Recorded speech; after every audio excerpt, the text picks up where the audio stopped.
Welcome back to Delays After Dark, the podcast where we explore the twisted minds and chilling events that shaped some of history's most infamous figures. I'm Orion. And I'm Ducky. Today, we're diving into the early life of Charles Manson and how he managed to form one of the most notorious cults in American history, the Manson family.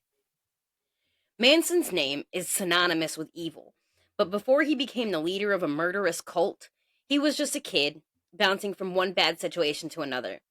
His early years were filled with neglect, crime, and an uncanny ability to manipulate those around him. And that's exactly where we're starting. Before the cult, before the murders, before the infamous Helter Skelter, who was Charles Manson before he became Charles Manson. Buckle up, because this story is as tragic as it is terrifying. Charles Miles Manson was born on November 12th, 1934, in Cincinnati, Ohio, to a 16-year-old girl named Kathleen Maddox. She was young, rebellious, and not exactly prepared for motherhood. Yeah. And to make matters worse, his biological father, Colonel Scott, was never in the picture. Kathleen ended up marrying a man named William Manson, and that's where Charles got his last name. But let's be real, he never had a stable home life. Not at all. His mother was involved in petty crimes and was even arrested for robbery. She was him in and out of his life, leaving him to be raised by relatives or left to fend for himself. That inability shaped him into a kid who was constantly looking for control. And he found that control through crime. By the time he was a teenager, he was already involved in auto theft, armed robbery, and even pimping. Ew. He bounced between reform schools and juvenile detention centers, but rather than rehabilitate him, these institutions only hardened him. Exactly. It was in these institutions that he learned how to manipulate people, something that would later become his greatest weapon. Fast forward to the 1960s. Manson is in and out of prison, but when he's released in 1967, he headed straight for San Francisco. And here's where things get interesting. The Summer of Love is in full swing, and the counterculture movement is thriving. Right. Free love, rebellion against authority, and mind-altering substances were everywhere. Manson, who had a knack for reading people, saw an opportunity. He started gathering followers, mostly young, impressionable women who were looking for guidance or an escape. He was charismatic for sure, knew how to say the right things, and had this almost hypnotic way of drawing people in. He used a mix of pseudo spirituality, drug fueled experiences, and psychological manipulation to convince his followers that he was a prophet. And he had a major influence, especially musically. He actually tried to break into the industry, rubbing elbows with people like Dennis Wilson of the Beach Boys. Yeah, Wilson even let Manson and his followers crash at his house for a while. But when that dream didn't pan out, Manson's frustration started turning into something much darker. That's when the shift happened. What started as a free-spirited commute transformed into something more sinister. The Manson family wasn't just a group of hippies anymore. It was a cult, and Manson had complete control over them. By 1968, Manson had fully established his commune at the Span Ranch, an old, rundown movie set in California. It became the home base for the Manson family, which had grown up to about 30 followers at this point, mostly young women who completely under Manson's control. And control is the key word here. Manson used a combination of LSD, isolation, and psychological abuse to break down his followers' identities. He convinced them that he was a messianic figure, a messiah, and that they needed to obey him without question. He also introduced him into the concept of Helter Skelter, his bizarre, apocalyptic vision of a coming race war. He believed the Beatles' White Album contained hidden messages predicting this war, and he convinced his followers that they were to play a key role in igniting it. This wasn't just a bunch of hippies hanging out in the desert anymore at this point. This was a full blown doomsday cult, and Manson was preparing them for violence. Manson didn't just preach about chaos, he put his plan into action. Here's the timeline of how the Manson family crimes escalated. On July 1st, 1969, Manson ordered family member Bobby Biasoli to kill Gary Hinman, a music teacher who had connections to the group. Hinman is tortured for days before being murdered. The words political piggy were written on the wall in his blood. In August 8th to 9th of 1969, the infamous Tate murders. Manson ordered a group of his followers, Tex Watson, Susan Atkins, and Patricia uh, Krenwinkel, and Linda Kazabane, to break into the home of an actress, Sharon Tate, and her husband, Roman Polanski. Polanski was away, but Tate, who was 8 months pregnant, and four others were brutally murdered. The killers left a message in blood, including "pig" scrawled on the front door. I'm going to let you take this last one. On August 9th to 10th of 1969, we had the La Bianca murders. The next night, Manson himself enters the home of Lino and Rosemary LaBianca, a wealthy couple in Los Angeles, tied them up, and then leaves while his followers carry out the gruesome murders. Again, messages are left in blood, including death to pigs and rise. These crimes weren't just random acts of violence. Manson wanted them to look like racially motivated killings, hoping to spark the helter skelter war he had been preaching about. And the brutality was beyond comprehensible. Victims were stabbed dozens of times, their blood used to write on the walls. It was meant to instill terror, and it worked. The murders sent shockwaves through Hollywood and beyond, but the Manson family didn't stop there. They continued committing crimes, including auto thefts and assaults, but they had made a crucial mistake. They started leaving behind evidence. Yeah, and one of their own. Susan Atkins eventually bragged about the Tate murders while in jail for an unrelated crime. That led to the family's unraveling. By late 1969, law enforcement had begun to put the pieces together and arrests started. Manson and several of his followers were charged with multiple counts of murder. But the trial, that's a whole other story. If you thought the crimes were shocking, just wait until you hear about the bizarre courtroom antics and the chilling devotion Manson's followers continued to show him. So, by the end of 1969, law enforcement had finally connected the dots and arrested Manson along with several of his followers. But even behind bars, Manson remained in control. You're absolutely right on that one. His followers, especially the women, remained fiercely loyal. They shaved their heads, carved X's into their foreheads, and continued preaching his so called message outside the courthouse. It was as if they were under a spell. The prosecution, led by Vincent Pelosi, had a monumental task ahead. There was no direct evidence tying Manson to the murders. He hadn't physically killed anyone, but Pelosi argued that Manson had orchestrated everything, controlling his followers like a puppet master. And let's not forget the courtroom chaos. Manson would stare down jurors, carve an X into his forehead, and even attempt to attack the judge at one point. His followers disrupted proceedings constantly, chanting and showing unwavering support. The trial officially began in June of 1970, and it lasted a grueling 9 months. The prosecution's star witness, Linda Kazabane, a former family member who had been present during the Tate murders but did not participate in the killing.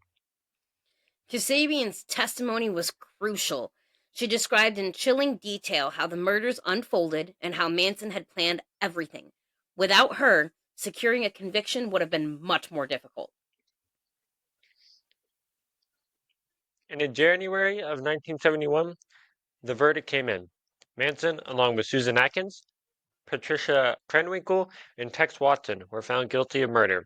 Later, L- Leslie Van Houten was also convicted for her role in the Bianca murders. Initially, they were sentenced to death, But when California abolished the death penalty in 72, their sentences were commuted to life in prison, which even, to that point, we could also mention, like it does not mention here in our notes, that at one point, way later on, Charles Manson was also given compassionate release when he was close to dying. So tell me, Duck, what do you think about this case and this family? Like, where is your head at with this? It's just, to me, it's someone who wanted control, and it's someone who didn't really have a good hand at the start, right? I am in no way defending him, but he's one of these criminals that we see that from the beginning just did not have a chance. His mother and father were both absent. He was kind of left to his own. We've covered a few cases in the past where it's just that person, if you can even call him that, were just not dealt the best hand. And I feel like it's has to do with his, you know, like how do I put this? Like unstable mental state that caused him to try to reach for control where he could, and he found comfort in being in control because it finally felt like he was able to have like he was using control over the people that he had under him as like control of his life, if that makes sense. It So does make sense. Absolutely. You make a it, very good point there. yeah, so instead of, you know, him seeking therapy, he, you know, this was also in the 70s. This was way before anything, is substantial when it came to mental health was around. I do think it is. I don't know if you've seen the interview with him where he was basically saying that he never felt anything while doing all this. He basically just said that he could kill the reporter, um, and he would never feel a thing about it. Right. So I think it was just someone who was really sick in the head and didn't have a chance from the start and was just not ever in a good headspace to make um like I don't know. I don't think he should have ever been left to make his own decisions. You make another good point there. I mean, considering some of the past cases that we've covered, we seem to be coming across a theme of, especially in the cases of men, we are seeing a theme of poor mental health and poor care in their early life, leading to them having some type of life of crime later on in their life, whether it be their situation that they were in poverty or that they were just not loved. And this leads into things like, we saw that and learned that Charles Manson's biological father was never part of his life.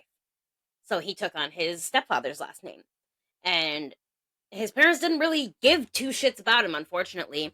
And in a time frame where a lot of people were more of, like open expression of feelings started to become a thing during like the late 60s, early 70s.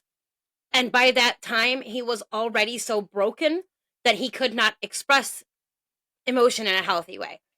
So, like you were saying regarding his control over his Manson family being his control over his life, I feel like that is like right on point. He felt like nothing else was in his control, so these people were going to be in his control. And that's how his life was going to maintain some sense of stability. Leading further on to that interview that you just mentioned, that, he said he could kill the reporter and not feel a damn thing about it, and that he never felt anything regarding any of the Manson family crimes. That's a dead ringer for the main symptom of sociopathy. So, had we had mental health care in the way that we do now back then, he would have been immediately diagnosed as a sociopath when things first started getting hanky and he wasn't showing any type of emotion towards anything other than the fact that he loved being worshipped as if he was a god. That would have been some sociopathy, some narcissism. Like, he could have potentially had a successful life where he was contributing to society and he was being a useful individual had he had the ability to get care like that, but it just wasn't available in that time. We have those types of things available now, and we still have sociopaths that end up in trouble and committing crime because they don't know how to seek out the help. So, in an instance where there's just no help there, because the only way to deal with your emotions at that time was to be loud and open about them while you were on drugs, that it left him to suffer and left him in a situation where he felt it necessary to create the ability for people under his control to commit these heinous acts, especially Sharon Tate. Oh my gosh, that poor woman, 8 months pregnant and was stabbed to death by the Manson family. And interestingly enough, it's been said and proven multiple times Charlie Manson did not actually actively participate in any of the Manson family crimes. He was convicted solely based on the fact that there was one former Manson family member who was able to say he might not have had actual physical hands in it, but he orchestrated the entire thing and he should be put away. Yeah, so he also paved the way for a lot of laws that we have today. So he's where a lot of like the accomplice comes into. It was because before that we didn't really have a whole lot of laws saying like, hey, if you help commit a crime, you're just as bad. Um, so he kind of pushed for that. And this is also a time in not just the United States, but really everywhere, right? World War II had just ended, right? Vietnam is like pretty actively going on. So you've got parents who, you know, aren't as sympathetic as everyone else. And like, even if I feel like even if his parents were around, they wouldn't have helped him in any way because it's just his dad would have been part of the greatest generation who was taught, man up and go to war, right? So it's just he was not. Now, I have a question for you though. Do you think that he was just pure evil, or do you think it's something that it was a development thing? Like this is a nature So over you're nurture asking, is this question. nature versus nurture here? Yeah. I feel like, knowing what was going on in his early life and knowing that there was some nurture involved, I do feel though a lot of it is nature. I feel like that he was already a kid who was struggling and he was already, you know, nature being the experiences that we have and nurture being the way that we're raised, the experiences that he was having and the lack of raising, I think it's a combination of the two that led him to this. Although, in many cases where you have someone who is at some point diagnosed as a sociopath, which I honestly feel like would be his diagnosis, in many cases, you're born a sociopath. There is a chemical imbalance in your brain that doesn't allow for you to feel in the way that other people do.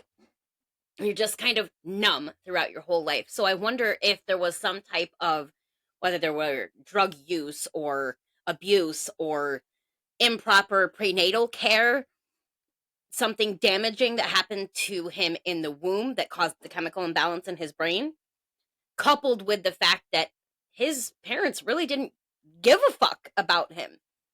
But I am not sure whether or not them giving a fuck about him would have changed the outcome of his life. I feel like he still would have gone on to do something heinous, regardless of the way he was raised. Does that make sense? Yes. So I have like, a little bit of a different outlook on it. I think there's definitely like nurture definitely has a lot to do with it, but I think there's definitely a point where it's like it wasn't a like there's another thing I'm trying to figure out how to put it. Like people like Jeffrey Dahmer, fucking Ted Bundy, right? They were just, killing to kill, right? And they were just like not really thinking much about it, right? So there comes a point in time where you have to kind of just think that it's just who they are, right? Like killing one person out of like a thing of passion makes sense. Uh, I shouldn't say it like that, but like it would make sense, right? But what kind of like what they were doing, just going around influencing other people to kill and then just being able to just, you know, do it. Maybe it's just the fact that I'm not a fucking serial killer and I have no idea what's going on in their mind, but I feel like there's a point in like the mental health, I guess, like spectrum that would be like you were just fucked up from the beginning. Like then there was no amount of therapy or help, even if you had played all your cards went in your favor, that you weren't going to end up somewhat a horrible human being, if that makes sense. That makes absolutely perfect sense. Yes, 100% that makes sense. Um Further on into that, thinking about some of the things that were going on in that point in history, like you mentioned, World War II had recently ended. We were dealing with Vietnam. We were dealing with Summer of Love. We were dealing with drugs. We were dealing with this, that, and the third. You begin to question whether or not he had a point in saying something about race riots or race wars. Because during the 60s is when we saw integration of schools between blacks and whites, and integration in public spaces between blacks and whites.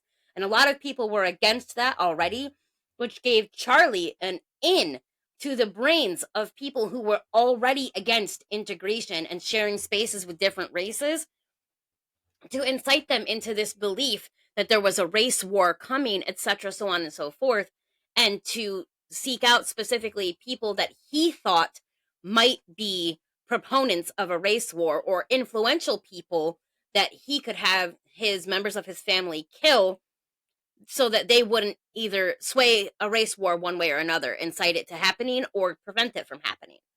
He wanted to see this devastation because it was something that was of intrigue to him.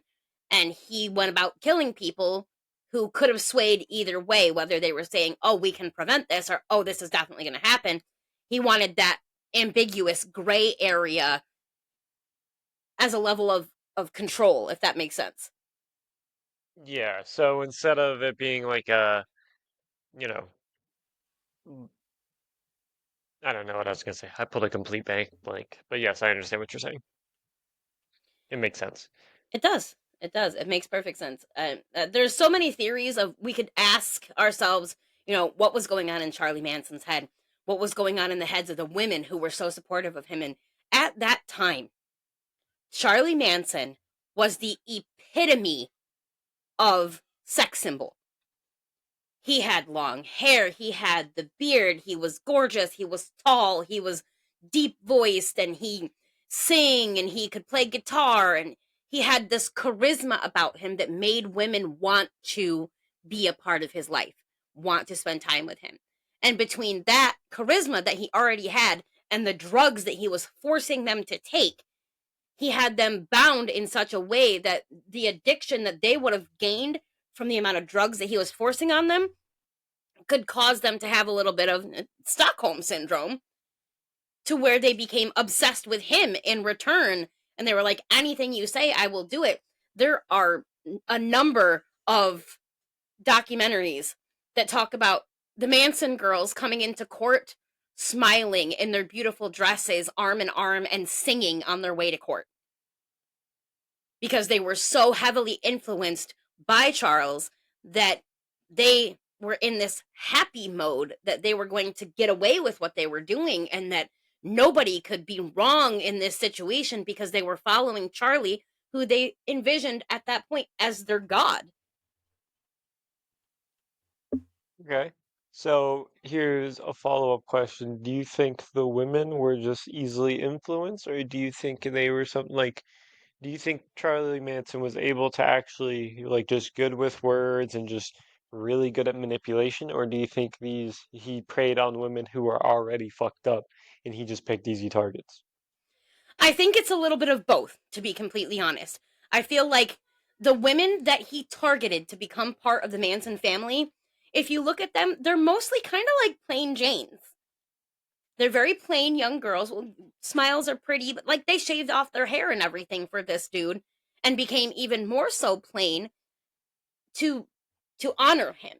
And I feel like these may have been girls that were already broken in some way, whether they had broken homes that they were raised in, whether they had traumatic events that happened in their lives, or they were already addicted to some type of drug, or they had some type of disease and that kept them away from, living a normal life, or whether they were already influenced by their own political and lifestyle beliefs that it was easy for him to find his in. I definitely think that that has something to do with it.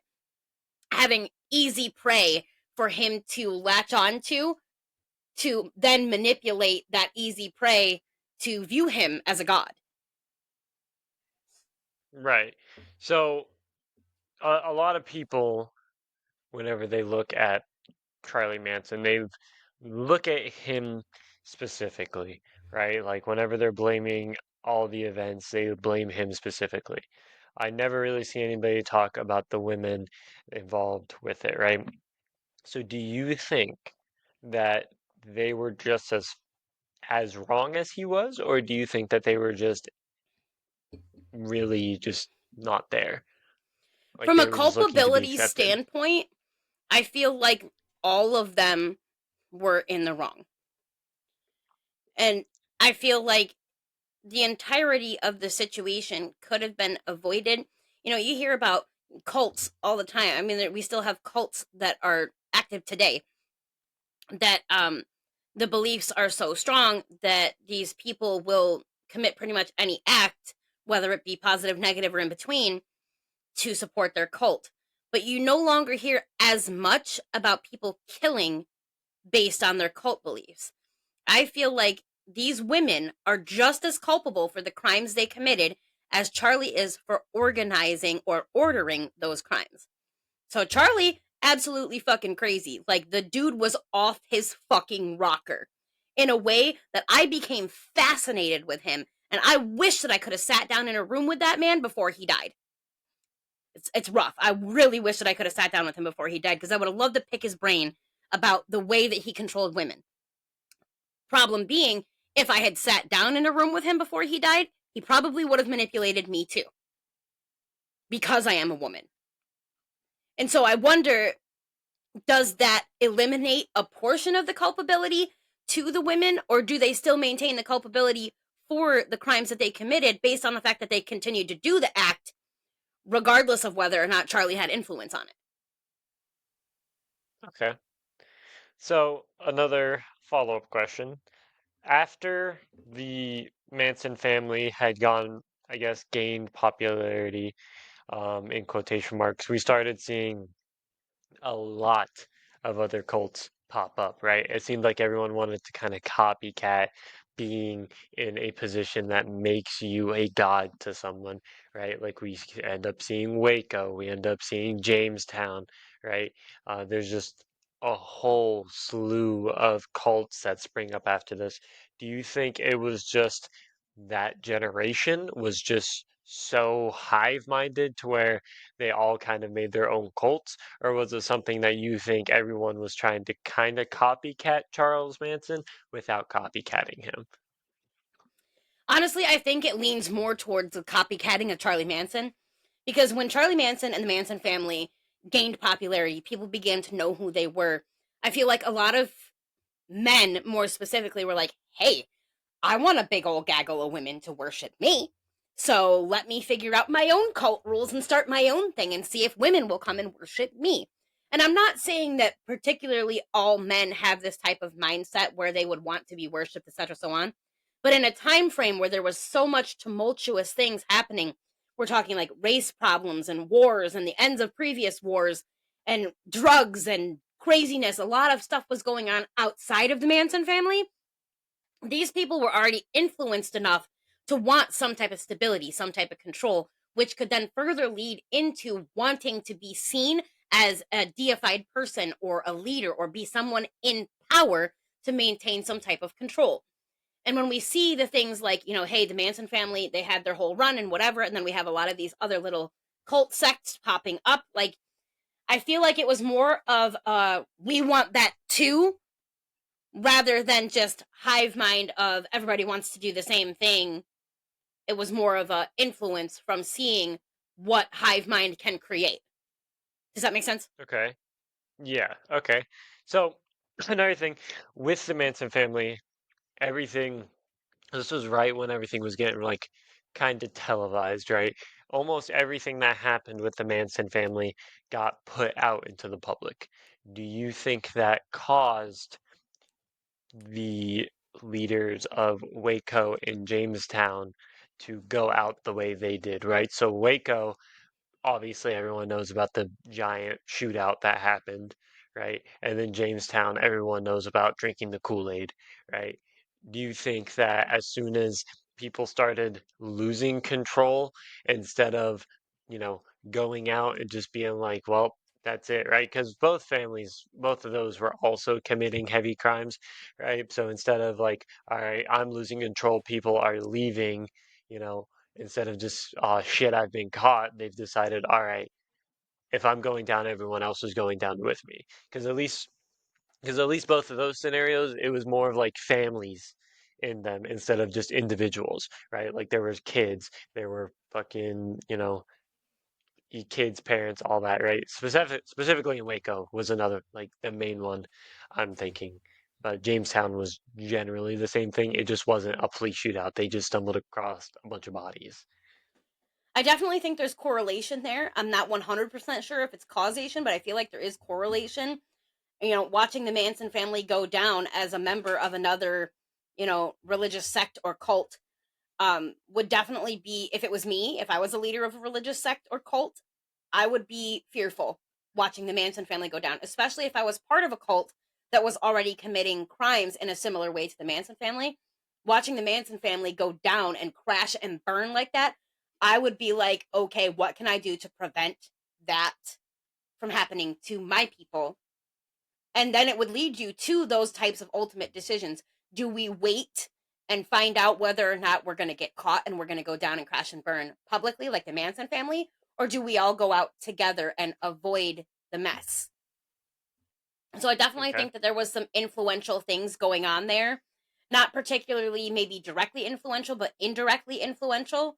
Like watching that as a leader of a situation like that, I wouldn't personally want to hold my breath and play the hurry up and wait game to see when I was going to get caught. I would want to prevent my people from being harmed in some type of way. And if I'm thinking the same way as these cult leaders or even Charlie Manson, you're thinking you want to be able to do what you want to do, and if you start getting caught or if you're getting arrested and stuff like that, you're going to want to do what you can do to prevent further damage from happening to the people that worship you.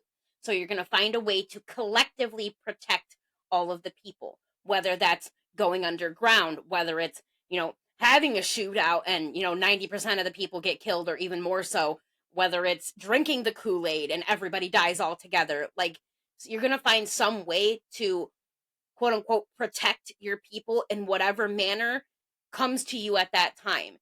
And considering that we're not in this situation, we're not in that leader situation in that fight, flight, freeze, or fawn to try to figure out which would be the best way to go. I feel like the influence at that point would be we die in prison or we die together and ascend to afterlife together. Does that make sense? Like rather than separating them in prisons, they would die together. I mean, yeah, and that leads me to my next question. Do you think that it's just really good at talking, or do you think it's something where it's like as we've said, all three of these people have the similarity of like a kind of a god complex, right? Like everybody in the cult is worshiping the one guy. So do you think that instead of phrasing it as like, hey, want to join my group type thing, they phrase it as more of like a religion because Yes, there's like a whole absolutely. saying there where it's like Absolutely. cult or religions are just cults and plus time, right? So Yeah, if you that's if where you want my to look at mind's. it from that direction, you're absolutely correct. That's why I made sure that I said previously cults or religious sects, because if you're in a religious sect and you are manipulated by your religious sect to do XYZ things, whether you morally believe they're correct or not, um that's definitely like using religion as an in, or creating a new religion to use as an in, is definitely something that I feel like happened in these scenarios. You know, saying things like, oh, I can do XYZ, or I have done XYZ, or I feel XYZ, or I am going to do XYZ. You should follow me into this and be supportive of me so that I can be sure I can do these things. and I will make miracles happen for you. Right. Uh, which I mean also kind of goes into like I guess he's just got to be really good at talking, right? Maybe Yep. not exactly talking, but definitely the talking to people. Because when I tried to start my own religion, the Council of the Cookies, it did not work, right? No one really followed. Actually, I had a few followers, but like didn't really go anywhere. Praise So the cookies. yeah, I tried to praise cookies and it didn't work. So Yeah, I think we everyone's down fell with the out of that success like there. 3 months after it got started. You know what? That's the longest religion that I've ever held, and it's probably the shortest lived one. But it was a religion and people worship cookies. It's the best fucking thing on the planet. I mean, like, it's not like we couldn't have started back up, though. I mean, like, all hail our Definitely. council leader. That is true. I still have the Facebook group. That is fantastic. Maybe we need to push our council of the cookies out there and get some more people. If you'd like to join the council of the cookies, hit us up in the comments. But Yes, this is the best thing. moving forward, Right. All right, yeah, basing so moving forward. basing on the thought of do they have to just be good at talking? I would say that you are definitely onto something there.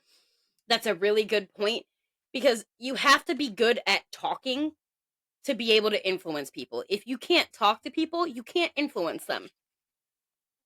So you'd Yeah, have to I be mean, really good at manipulation, to be fair, to influence people. but do you even think these people even realize they're doing it? Or is it just so natural to them that they just do it? Like people I think who it's both sides of the pathologically coin. lie, it's just, I think it's both sides of the coin there, to be completely honest. Because, like, in Charlie Manson's case, specifically, I feel like some of the stuff that he did influentially was on purpose, and other stuff was just naturally part of his persona, the person who he was. Because going back to what the females would say about him, and how beautiful he was, and how sweet he was, and how funny he was, and how smart he could sing and he could play guitar. Those were the natural parts of him that were attractive to people. And then you pair that with his sociopathy and his ability to manipulate, and you're a fucking goner. so this is right. So now that actually popped in another question. Do you think it was his intention from the start to go that route, or do you think it's something where he was already having the mental issues and then people just like manipulated one person kind of on accident, right? And it was like, oh shit, I can just do this, right? Like I can just manipulate people and they'll just follow me and do whatever the hell I say. So do you think that was how it came about, or do you think it was something that he sat down and maybe not exactly sat down and planned, but thought to himself like, I can just tell people to do things and they'll do it?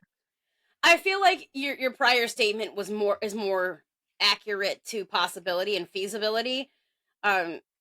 Noting that he might have accidentally on purpose, half and half there, influenced one or two or maybe even three people to start viewing him in that type of way. And once he realized he was influencing people to view him in that type of way, he was like, ooh, I like this power. Let me grab onto it and see if I can get more. I feel like it was more of a gradual thing rather than sit down and, oh, I'm going to start manipulating people today. I'm going to start getting them to do things that I want to do, but I don't want to physically do, but I want to have my name attached to. I don't think it was more like that. I feel like it was more like he started to spend time with people that started to show him this kind of adoration. And when he was getting this kind of adoration, he was like, ooh, I want more of this. Let me latch on to what I'm doing and expand it a little bit and see if I can get more people to treat me like this. More power, more control. Hmm. All right. So with that being said, we're going to move on from the questions. Right. So even in prison, Manson continued to attract followers and attention. He gave chilling interviews, his eyes wild with madness, still preaching his bizarre philosophies. Like we said earlier, when he was asked, "Hey, what is going on inside your mind?" He said he had absolutely no idea, and he could just beat the interviewer over the head with the book and not feel a thing about it. And his influence didn't even fade, bro. Over decades, there have been books, movies, countless documentaries exploring his life and that of the Manson family. Some people even bizarrely idolize him, which is disturbing in itself and leads back into what we were saying about his pull for power. The man's is dead, and he still has people that idolize him. Exactly. But let's be clear, no matter what we have said today, right? Manson was not a misunderstood missionary, right? He was a manipulator, violent cult leader who destroyed lives. His legacy is one of fear, control, and senseless brutality. Absolutely. And with that, we wrap up our deep dive into the Manson family. Thanks for joining us on this dark, dark journey. All right. And as always, with any questions, concerns, comments, bitches, moans, or gripes, you can put them on in the comments. We read every comment, or in the event you don't want your stuff out there publicly, feel free to email us at the email that is in the description of every episode. Absolutely, for sure. We love to hear from you guys. We read and respond to every interaction as soon as we see it. We might not see it right away, but we do see it and we will respond to you as soon as we do. We take your opinions into account about how we record, what we record, our speed, everything. And we love to hear it from you guys. Constructive criticism is our bread and butter, especially if you want to request a subject matter for an upcoming episode. We'd really love to hear about that, and we will make time for what you want to hear. But for now, that's all the time we have. As always, I'm your host, Orion, And I'm your host, Ducky, and this has been the Lades After Dark.